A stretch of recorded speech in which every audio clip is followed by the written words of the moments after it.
Hello, everyone. I'm Cheryl Hicks, and I am the Executive Director and CEO of the Toilet Board Coalition. We are a business-led platform for business solutions for the sanitation economy. And we've kicked off this video series in 2020, post-COVID or in our current COVID climate, to showcase the business solutions that we've been working on throughout the platform and over the past 5 years. And I'm really happy to have with us today the Managing Director of Pennine Energy Innovation, which has a product called the Saviloo. And Theo Pistorius is with us today. And we've been working with Theo in 2019 as part of our accelerator program, and has now become part of the cohort council. And Theo is based in South Africa. So Theo, can you tell us a little bit about your business, about Pennine in general, and the Saviloo and your solution for the sanitation economy? Sure. Thanks so much, Cheryl. Yeah, hi everybody. So Pennine Energy Innovation doesn't just focus on Saviloo, although it is the key tool that we use. What we do is we save portable sanitation providers up to 90% of their logistics costs, and we do that through a combination of methods, not only through better route planning and data monitoring and making it easier for people to actually service the waste, but offering the Saviloo, which is a toilet, a desiccating and separating toilet, which compartmentalizes the waste and desiccates it, thereby reducing the mass by up to 98%, and uses no water, no chemicals, which also makes it much safer to handle. So by desiccating the waste, the mass, of course, is reduced, saving further logistics costs, but it also means that a person isn't in contact with the waste. And the waste is desiccated at a temperature much higher than where, for example, COVID or the SARS-CoV-2 virus can survive. So yeah, we specifically focused on safe methods from the start. And this has just highlighted it over this season. And can you talk a little bit about your customer base, sort of who is the target market for your innovation, and the type of impact that you're already having in South Africa, against the global sanitation crisis, and now global sanitation and hygiene crisis? Sure. Our key target is portable sanitation providers, although we have branched out into PPPs, public-private partnerships, specifically around schools, and also are looking at disaster and refugee agencies. But the key thing for us is helping incumbent portable sanitation providers, or sanitation providers in general, that focus on the hard-to-reach areas, do so easier and better.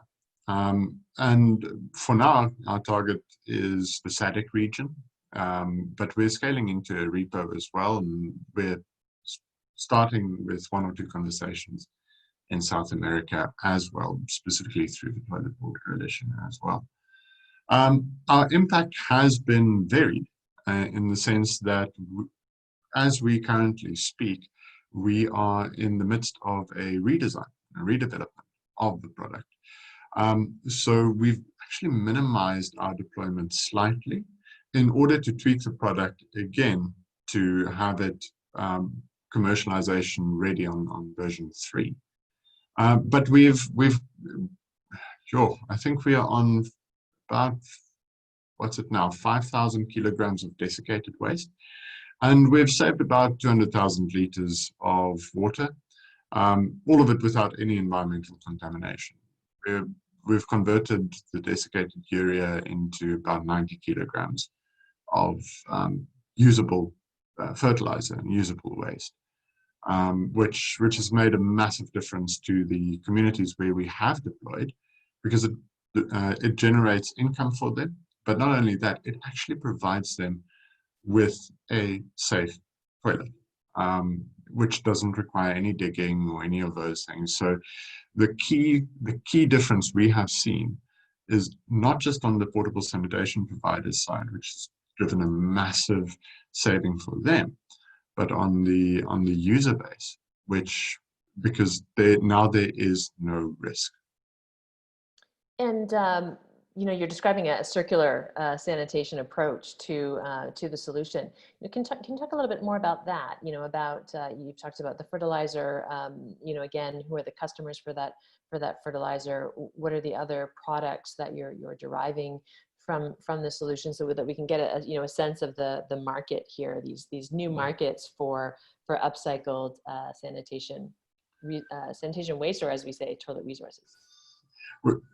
I think let's focus on three different resources that we have. The first one is the desiccated urea, and there we deliver that to fertilizer manufacturers here in South Africa, but we've also started exploring the biomedical urea market.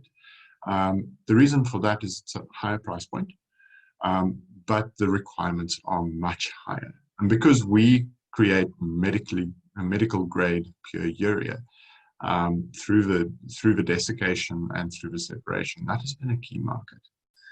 For the desiccated fecal matter and toilet paper, there we have started providing biogas, but we're also looking at some compost resources. The third one is the most elusive, and that's the data.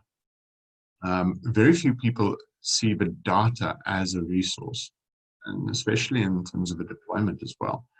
And there we have been working with some of the local universities and local knowledge economy, but also some of the medical economy and the medical researchers, specifically in terms of tracking epidemiology.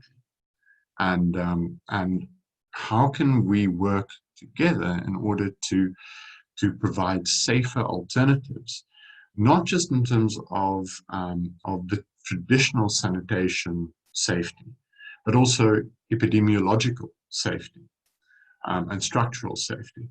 And then, of course, there's the markets towards eyeballs and whatnot.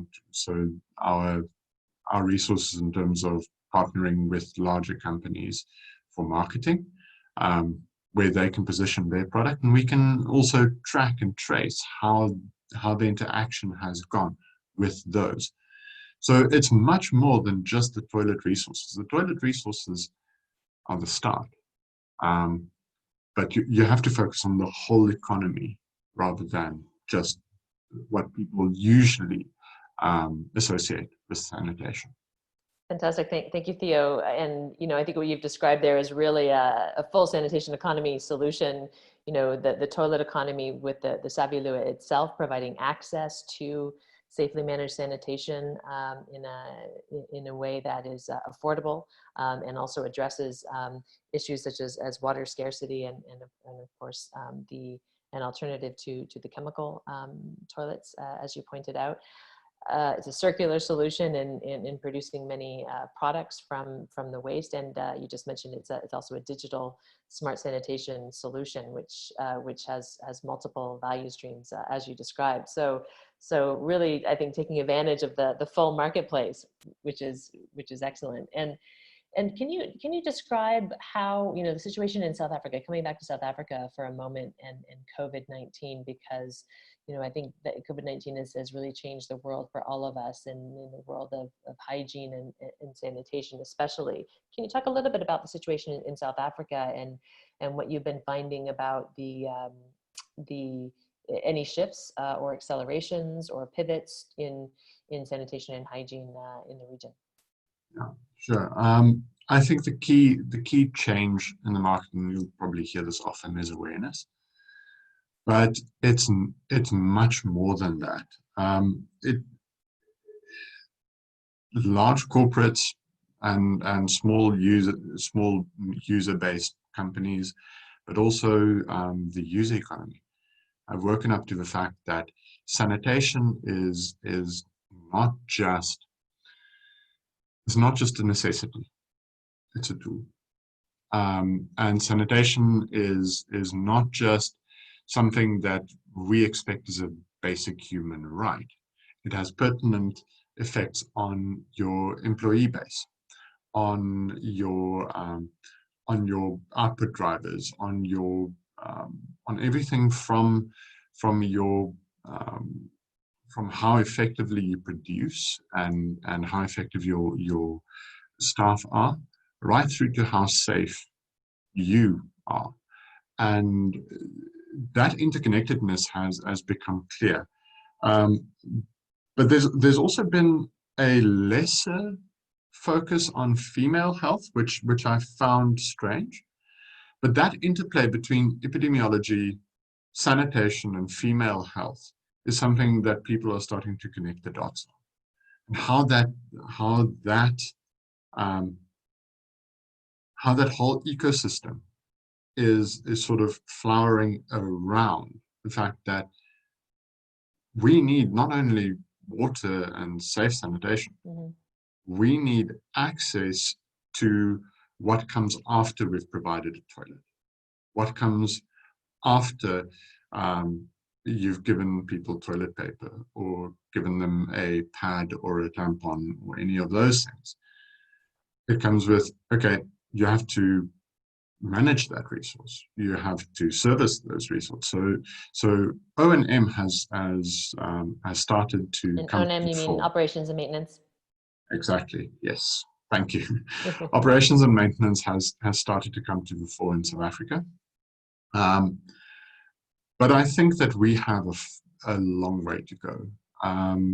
Sanitation is still sort of the dirty stepchild of the sexy industry in South Africa. And even though we have started speaking about it and have sort of realized that this is a massive problem and opportunity, people still sort of look at it with reluctance, and a small modicum of fear, I think. So I think, you're kind of highlighting the challenges persist, but COVID-19 has perhaps helped to accelerate some of the openness to the alternative solutions, which is really encouraging. And maybe, Theo, can you talk a little bit about that market? I mean, you said we have a long way to go.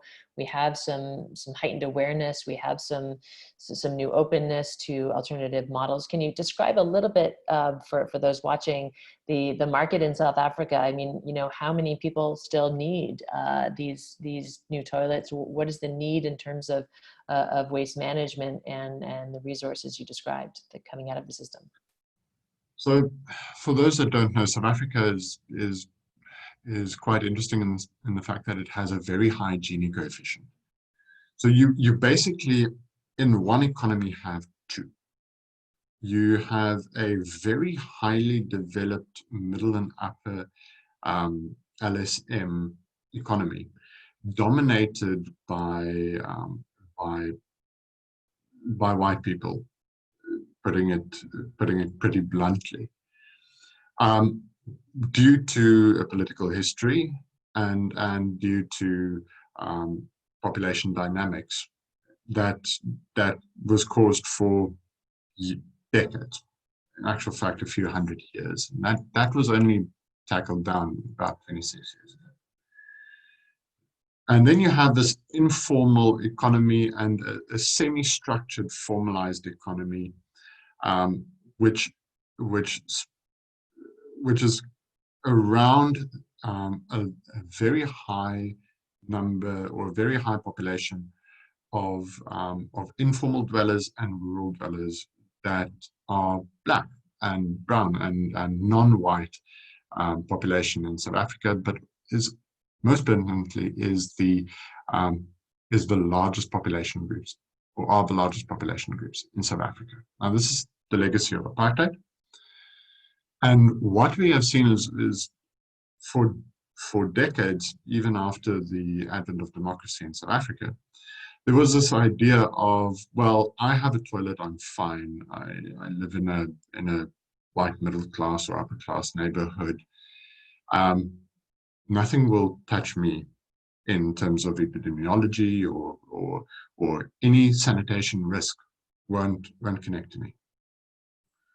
But a lot of the economy is structured around black laborers working in white companies, households, and so on. And I'm very sorry for putting it so bluntly on the nose, but it is. And what we've seen is that for once, white South Africans and people as a whole have started realizing that you aren't separate. The fact that you have a toilet does not mean that your employee that struggles with sanitation makes you safe or makes them safe. And their safety is connected to yours. And that has been a massive wake-up call to South Africans. And hopefully to Africa as a whole. Because we're very good at lying to ourselves. I'm sorry to once again put it extremely bluntly. But we're very good at positioning ourselves as I am safe because I have access to resources. South Africa so the inequity is really sort of driving the different market opportunities, and so can you get to the numbers, any numbers on, kind of that size? I mean, how many people in South Africa are still without sanitation? How much waste needs to be processed? Out of a population of about 50 million South Africans, between 20 and 30 million people still live without adequate sanitation in South Africa. That's huge. It's a big number. Yeah, that's about half. We have about 4,500 schools without any sanitation. And the number of schools that doesn't have adequate sanitation, so functioning sanitation, is oodles of thousands more. And the waste process or the amount of waste that still needs to be processed is staggering. I don't have a set number to give you, because the fact of the matter is that our Department of Water and Sanitation doesn't, and neither does our Department of Public Works. And this has created an opportunity, actually, especially not just around the rural sanitation where a lot of people focus, but also in the informal settlements surrounding Southern African cities, which is generally serviced by portable sanitation providers. And that brings us back to where we are, because that is a 20 billion rand or about $2 billion economy, just in portable sanitation, that is currently being serviced through private service providers. Once again, not sexy, but very necessary. But huge need, I think. Massive, again, coming back to the crisis and the vulnerabilities that it's really exposed. As you said, a heightened awareness around that need, and we hope through this video series a heightened awareness on the solutions like SavvyLoo that exist. And so huge market to be served, new openness to new approaches, and we have the solutions. So yeah. We're so happy to be working with you, Theo, and to learn from your innovation and support it to scale. So can you talk about your future outlook? What's on the horizon for Pennine Energy and SavvyLoo over the next 5 years? Well, we are rolling out our new SavvyLoo. As mentioned, it's currently in trials, specifically for portable sanitation market again, but massively optimized. And then we're also launching a platform, a data platform for portable sanitation providers to optimize their resource collection, and also an affiliation for them to derive income from those resources as well, rather than an expense. And over the next 5 years, we're scaling throughout the repo countries and, as mentioned, South America. But the key thing that I'm excited about for us is how we are connecting the two sides of our business, which is the energy provision, the electricity provision, which is where the energy innovation comes from, and the sanitation part, where we are now driving access to not only electricity, not only sanitation, but income for members in communities, not only on the operation and maintenance side of sanitation and electrification, but also giving them a step up and integrating them with the portable sanitation providers, giving them access to advanced training and internet, for example, but also advanced training in logistics, advanced training in waste management. And we're actually partnering with one or two of the other companies in the Toilet Board Coalition, part of the Accelerate T cohort for this year as well. Fantastic. Well, thank you so much, Theo from Pennine Energy, who have the SavvyLoo technology, which is really a great demonstration of opportunities in the toilet economy, the circular sanitation economy, and smart sanitation economy. And final question for you, Theo, is how long have you been in business? How new is the innovation, and how can we help promote it? Well, Pennine has been around since 2012 officially, but we started our first field trials back in 2016. And that includes the SavvyLoo? That is the SavvyLoo. Yeah, okay. We started the SavvyLoo's field trials in 2016 and have had patents on it since 2012.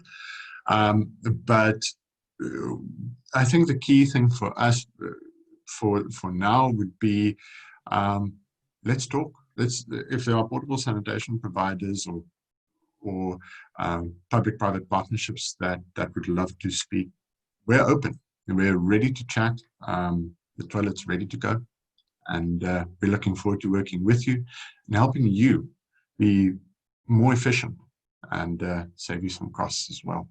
Great, thank you, Theo, and thank you for talking to us about your business solution, and looking forward to hearing more from Pennine Energy and SavvyLoo. Excellent, looking forward to it. Thank you. Thank you so much.